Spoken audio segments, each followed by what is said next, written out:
May issue tayo dito. Superban. Nag-warning battery sign.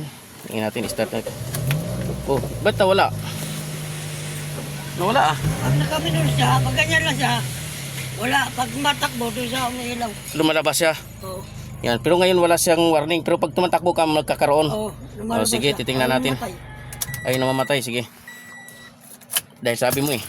Yan, ito mga idol. Check natin to, yung alternator niya. Check natin. Yung unang check natin yung carbon brush. Yan oh, ito kakabit natin mga idol, carbon brush. Assembly na ang ginagamit, hindi na tayo maghinang-hinang. Assembly na, medyo mataas nga lang pero at least sigurado tayo. Yan oh. Okay, baklasin na natin. Hindi na tayo magtanggal ng battery terminal. Yan, wala tayong tinanggal ng battery terminal, ground o positive. Itong ginawa natin, binalot ito yung direct positive to. Dito nakakabit yan. Binalot na natin para hindi na magbago yung RPM nya. Yan, baklasin natin ito, baklasin natin to. Yan, para di maputol yung kanyang BBTI. Mga idol, natanggal natin yung tornilyo at saka itong ano, dalawa at saka yung nut. Yan. Nut, 12 at saka digis.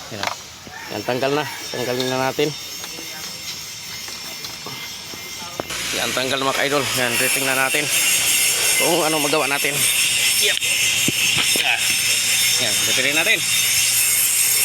Tama yung diagnose natin kung itong issue. Yan, ito pisa tayo, may pisa tayo, ito palitan natin.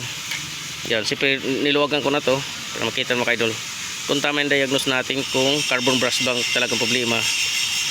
Wala naman siyang ugong. Yan, titingnan natin kung tama yung diagnose natin. Uy, ay matanggal mga idol. Aray ko, ubos na talagang carbon mga idol. Ubos na yung carbon nya.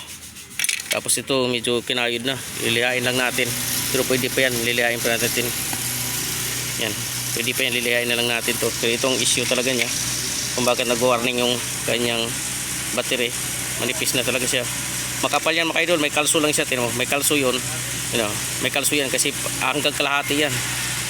Imaginein mo, hanggang kalahati ng butas na yan, nandyan siya. Ito mga ubos na.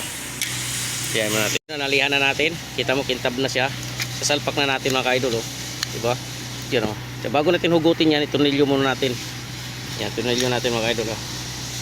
Yan natin. Yan na idol, nakabit na natin. Ngayon, hatakin na natin. Yan, nakabit na natin tunilyo. Hatakin na natin. Yan o. So, siyempre, babalik na natin. Yan. Dolo. Doon. Yan. Kapitan natin. Ipitan natin, salpak na natin. Natin. I-start para malaman kung malakas kumarga. Tatlong gawin troubleshoot natin. Tatlo. Una gawin pamagnet tayo. Oh. Kita, lakas ng magnet. Oh. Ang lakas. Oh, grabe. Halos di bumano. Ngayon, pangalawa. Aircon. Yan, aircon. Tanggal natin yung battery terminal. Kailangan yung aircon di na mamatay. Pag namatay, hindi kumakarga.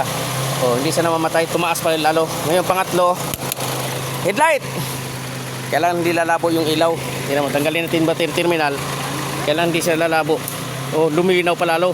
Ibig sabihin goods. 'Yun, okay. 'Yan ang ganung pag-testing. Okay na. Ay, sa medyo ganung pag-testing. Yan.